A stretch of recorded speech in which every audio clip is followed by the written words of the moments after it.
Er det ikke er det ikke Crimson Raiders uniformer, de render rundt i? Hjelmen er jo. Hvad er det? Det er derfor, jeg tiltede lige første gang, jeg så dem. Bare sådan, de er ikke dårlige.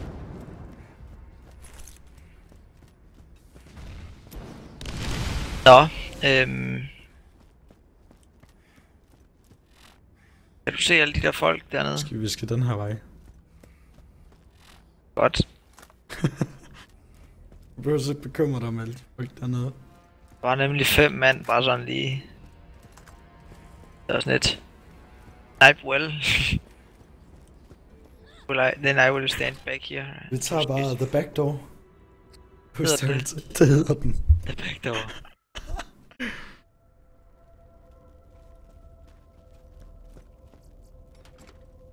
Ud 12-tal for kreativitet.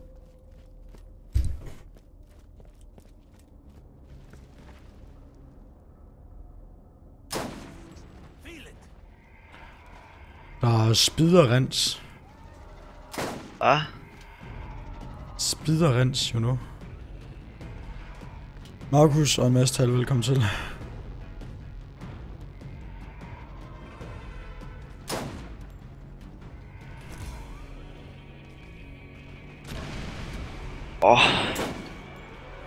Nå.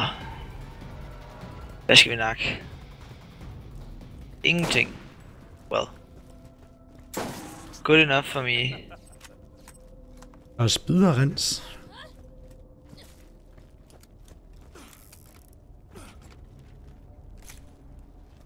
I'm just here to loot. Så helt det. Det jeg spiller ikke, og det er bare et stort loot game. Ja, det er det jo egentlig. Det vil sige, det er Diablo i first person.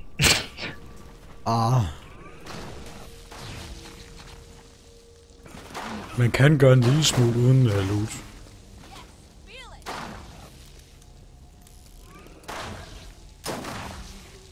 Det er ikke noget, hvor du skal have den bestemt armor set. Sådan er det Diablo. Hvis ikke du har det bestemte sæt, så kan du ikke gøre en skid.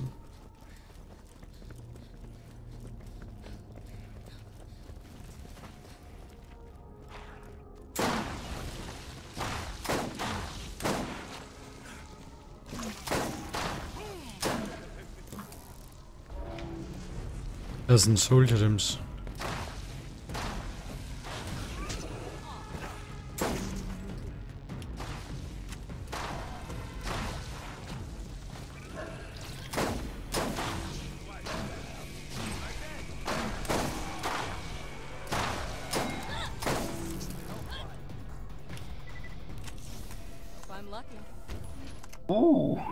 Nej, den var hvid. Hvad? Den er bare hvid. Den er meget dårligere end min. Jeg er selv bedre.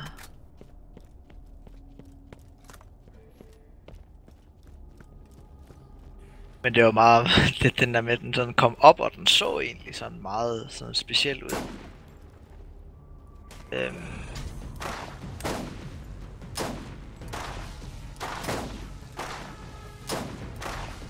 Jeg ramte den i røven. Jeg rammer den bare. Det går lige igennem. Det der, altså, hvad hedder det?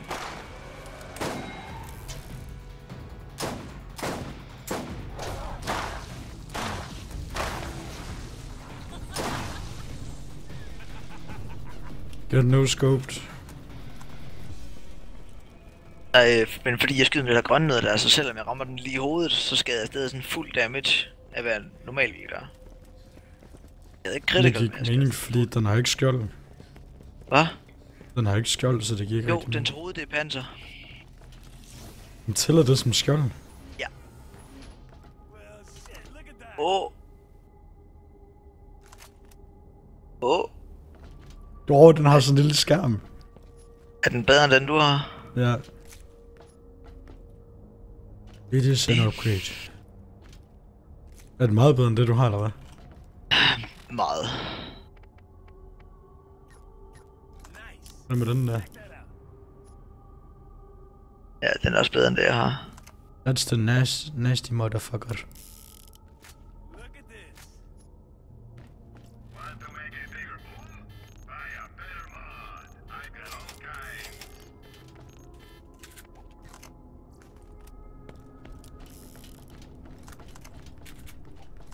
Altså, Mathias. Ja? Point of no... You know what this means. Det er altid det sjove. Mathias? Og der... We can return. Men prøv at se, der står folk deroppe. Det er hende russeren der.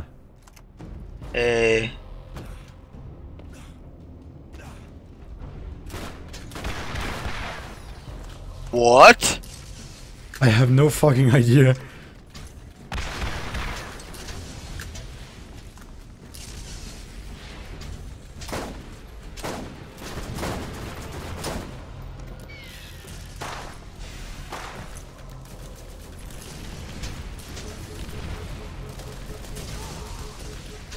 Large Royal Guard. Hello, motherfuckers. Save me!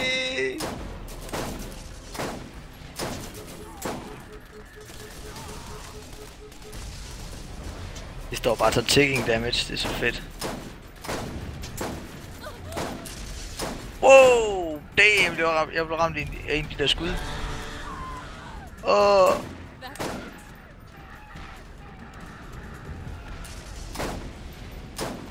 er også fordi der er sådan boss døms. Master McCloud.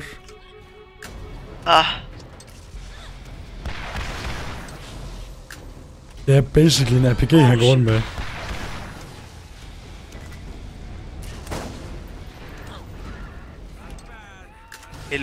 XP for at dræbe ham der.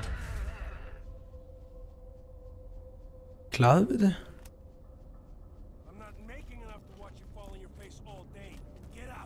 Wow, den slag. Hvad så? Min. Hvad er du med den? Hvor meget damage, Mathias? 880. På sniper? Men jeg har hele tiden mainet sniper. Nej, det er det ikke. Hvad er det så? Det er hans kanon. Nice. Jeg sagde jo, det var en RPG dims. Den har uendelig ammo. Den har uendelig ammo, dude. Prøv at se den. Okay. Dude. Samle den lige op, equip den, og så se den scope. Og få se, hvad den hedder. 00101001 Cannon. Det er binært, det må stå for et eller andet. Overvej den scope. Det er ikke fedt. I want it. Men shot speed og så videre lort. Det er lige meget, jeg vil have den.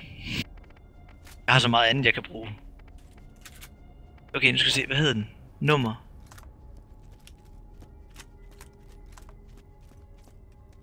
Er du klar?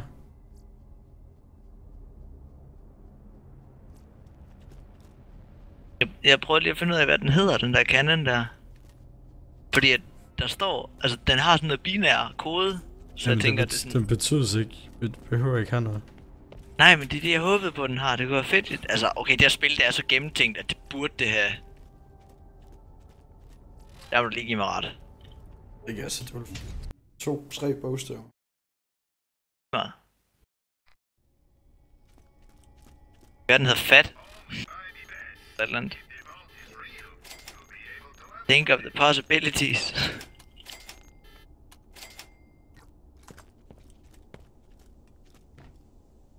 Ready? Ikke helt.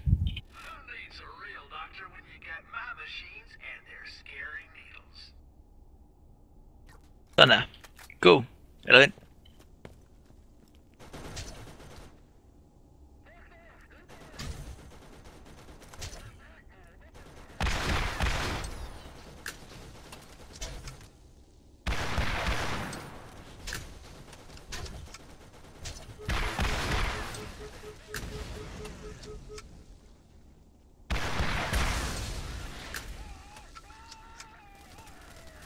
Så nu du skal ind og teste den. Kom nu.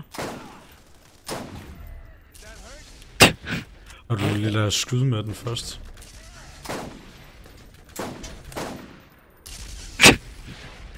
Nå, okay, den har energy.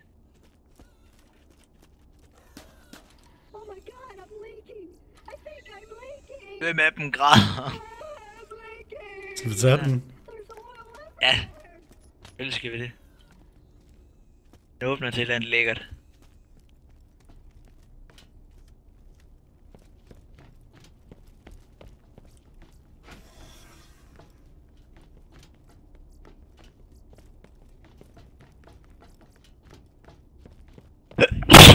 Tog du dens quest? Hvad? Tog du questen? Nej, det har jeg gjort. Hvad troede du gjorde? Mm. Oh shit.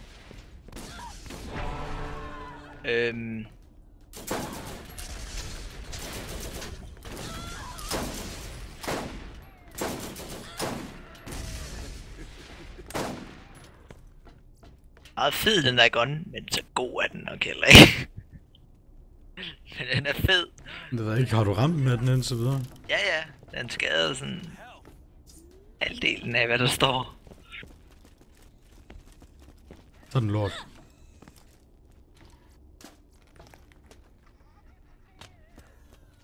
Hvorfor kan jeg trykker E?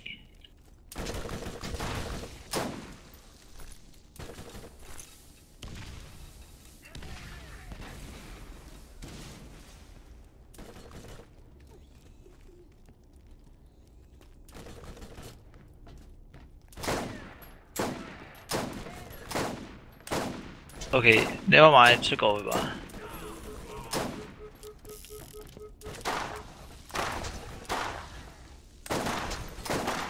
Another trophy from my wall.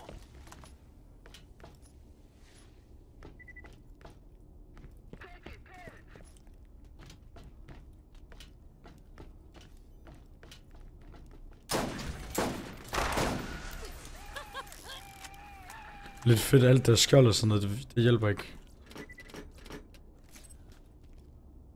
Hvor vil jeg kun, eller på hvor meget chance har jeg lige? Hvor er 100% chance penetrate. Ej, var det klamt. For mig er alle mobs uden skjold.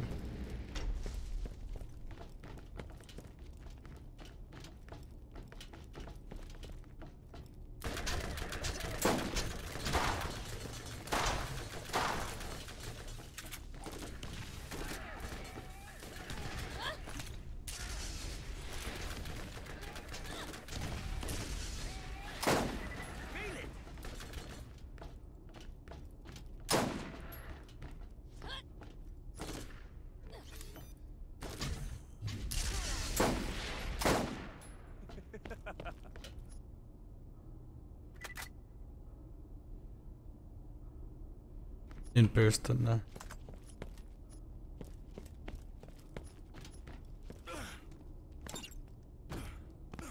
Hey, fandt du hende? Ja, hun er lige her.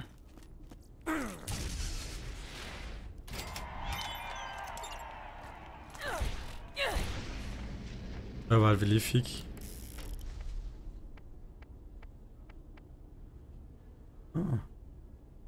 SDU-pack, tror jeg. Nej, den har vi fået. Hvad har du fået så? Jeg fik en sådan relic ting. What? Det har jeg slet ikke fået. Mm. Hvor skal vi hen nu? Ikke den her vej.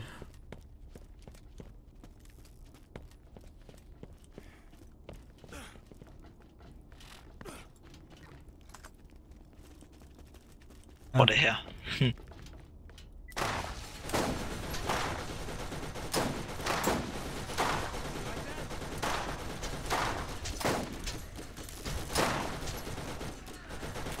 Nå, det er der. Jeg skulle ikke til at sige, hvad fuck har de, der bare holder knappen inde?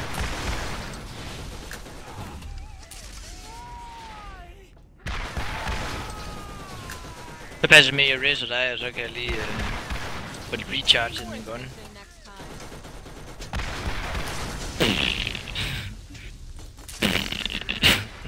Skød du efter ham der? Den er virkelig dårlig. Nå, hvorfor skød du ikke efter den Gatling gun? Fordi at det gjorde jeg bare ikke lige. Don't question my logics. There seems to be a problem with an OP turret. Yeah. Meh, but there's a man stuck in the wall. Ja, hvad? We should help him. Logikken eller mangel på samme. Hallo? Vi skal reaktivere den. Ja, altså, jeg har Mathias, fornemmelsen. den laver en lyd, den sagde en lyd. Hvad for en? Døren. Badass engineer. Altså, jeg har på fornemmelsen, at det der våben der, det er virkelig godt til nogle ting. Jeg tror, det sådan forestiller dig en bazooka. Men det er også det, jeg sagde, det ligner en RPG, han render rundt med.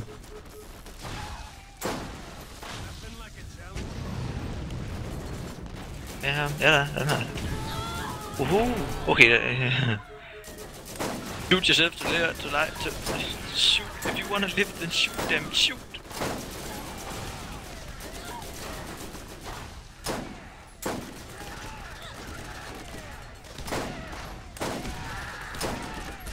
Hvor er det heldigt.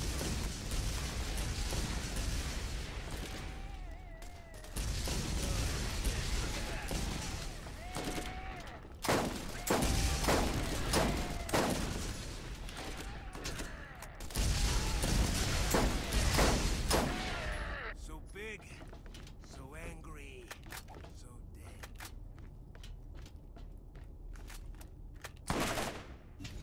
dead.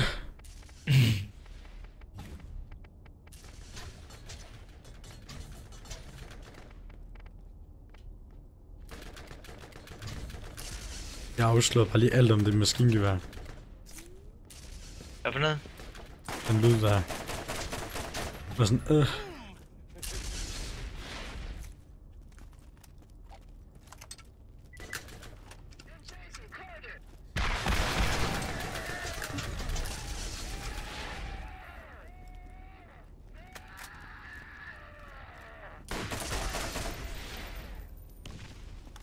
Mathias, vi skal have en. Satisfaction abounds. Der er en, der ikke kan lide abuser-systemet.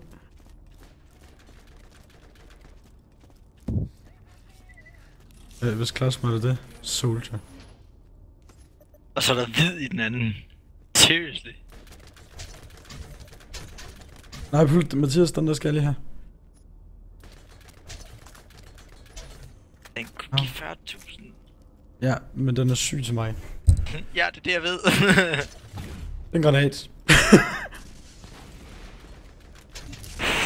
Nå, okay, den ramte dig. Phew. Det er det bedste våben i hele verden, det her. Okay, så du statsene på den der? Nej. Plus 65% sniper rifle critical hit damage. Plus 3 focus skills, 3 caliber skills. Plus 48% sniper rifle accuracy. What? Det er crazy til dig. Den er fucking klam. Så er det ærgerligt, at det her det ikke er en sniper, var. Altså hvad den damage den havde. Hvad mener du? Den har sådan 800 damage. Nå, ja. Jeg har den her i sig selv, er jo... Den er jo klam. Godt. Ja. Badass Guardian. Wow.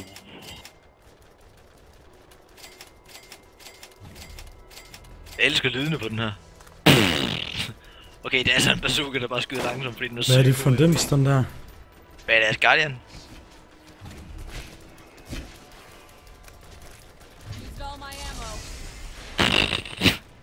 Ja.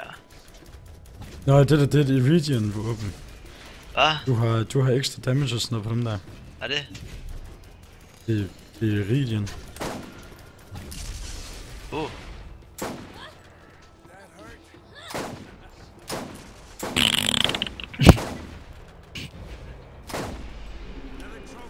Jeg har lavet lidt kritisk på den, men jeg har ingen idé om, hvor det er.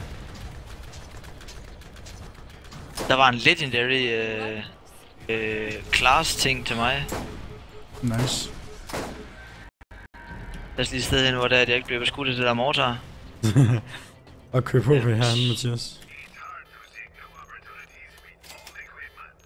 Okay, det står... Okay, den er gul, ikke? Så er den legendary. Det er vi enige om, ikke? Ja. Det eneste, der står på den der Improved Lilith Shockwave skill. Adds shock damage.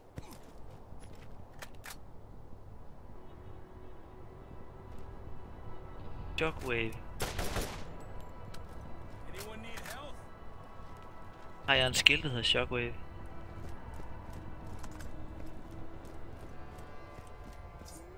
Jeg skal lige google en ting. Jeg skal lige se, om der er en Iridian sniper.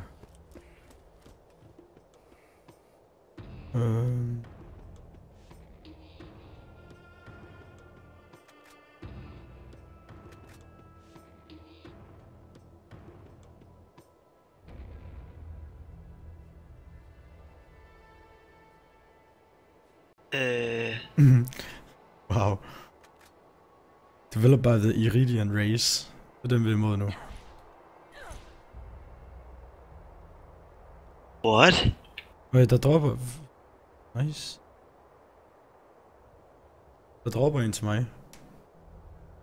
Har du skrevet til slow motion? Nej. Jeg er stadig i gang med at streame.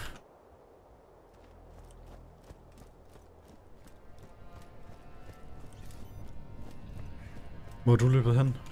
Ja, du er stadig. Jeg er tilbage.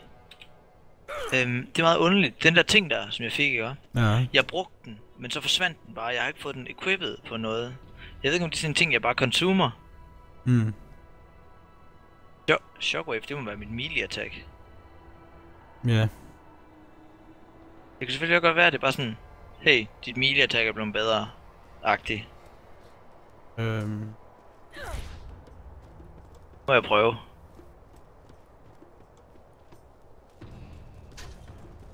Wow. Der dropper et våben, der hedder Iridian Lightning. Den skal jeg have, hvis den dropper. Hvorhenne? Random. Eller det står der ikke noget om. Men det er sniper-riflen. Ja, det er sæt, eller hvad man skal kalde det. Jeg må nok hellere lige prøve at gå op og være melee mod nogen.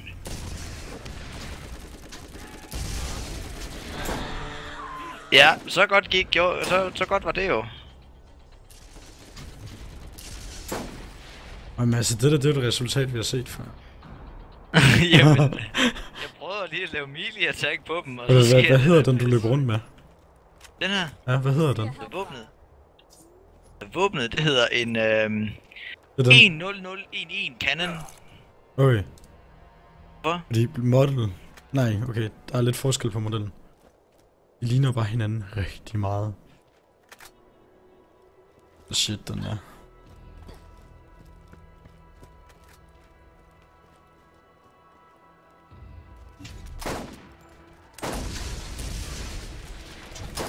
Så laver den shock damage. Det er så langsomt, det der skud der.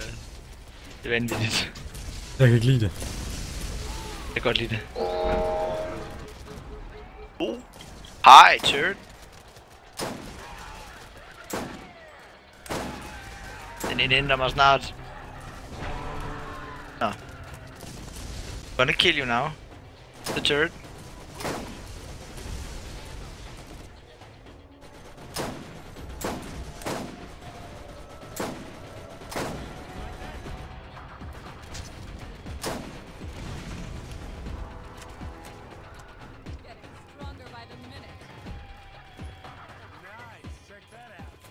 Den der gun så mega fed ud.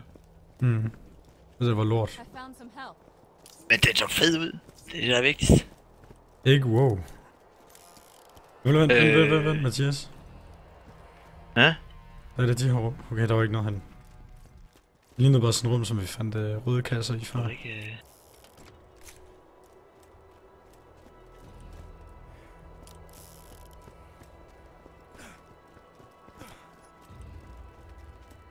Hvor skal vi hen? Jeg vil gætte på her. Jeg tror, det er noget med den dør deroppe at gøre.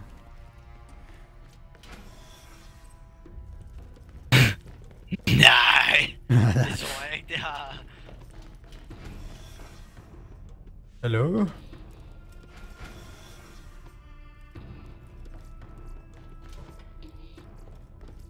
Well, hello.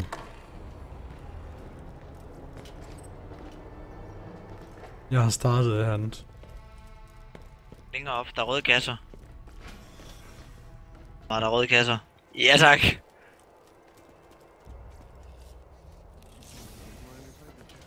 Pistoler. Look at this. Det er en pistol. Well, vent. Jeg vil sige, den har da 300 damage, den der. Det er da egentlig okay nok. That's very nice.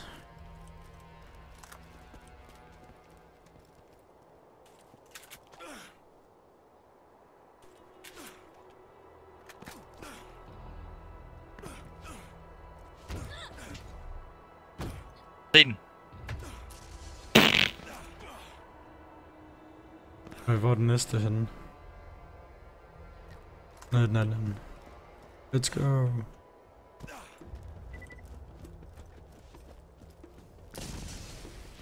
Jeg vil stadig gerne vide noget om det. Mit basic attack der er blevet improved. Men jeg tør ikke at gå op med melee.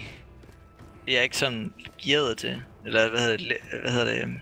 Det kan Det har man jeg ikke valgt blive skills til. Gå op i melee på dem.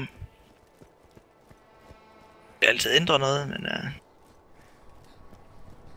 Hvorfor lyser den her grøn og de andre røde? it's active. Don't lick it.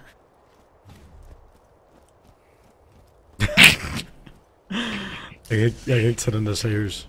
Jeg synes, det er det bedste våben med dem Det alle er sammen. værste, det gør. Sniperen, den skyder på samme måde.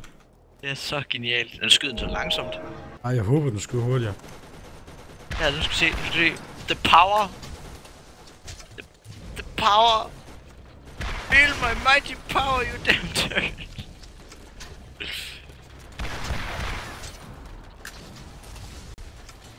Wow. Jeg kan godt lide at have muligheden, du ved, for at ramme alt.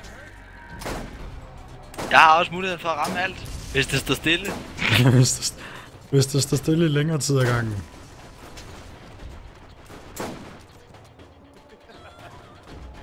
Okay, mit basic attack er stadig lort. Det var det der er altid en men ved ting. Du var sådan, jeg kan ramme alt. Men det skal lige stå stille.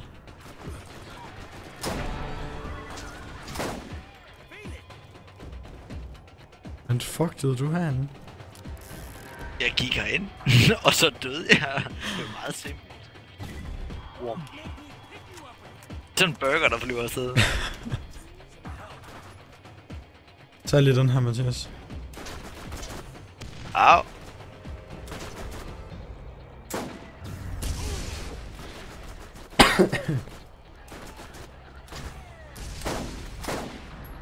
Now this is loot. The fuck er det for et mini-våben? SMG. Så du, hvor lille den var? Ja. Anyone need help?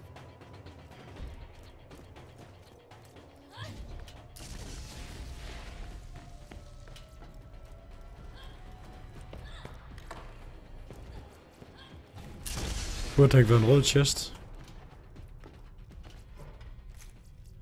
Ej, jeg tror, jeg var måske hernede.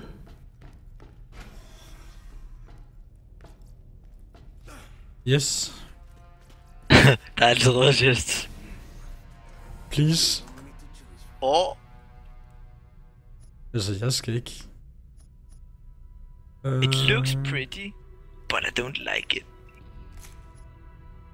Jeg kan tage af med nogle af alle de våben, jeg har. Jeg har en masse mega nice våben. Jeg har en god bazooka. lige den Okay, der, jeg kunne faktisk gå af med min bazooka, fordi så jeg har jo den her. Det er jo bazooka. Jeg bruger alligevel kun bazooka, hvis det er, at jeg sådan virkelig skal bruge noget damage. Sådan. Du løber der rundt med den der dims der. Hvad? Du løber der rundt med troll dims der. Løber rundt med trunden, ja. Med trunden. Det hedder det nu, det er trunden. Det er trunden, det her.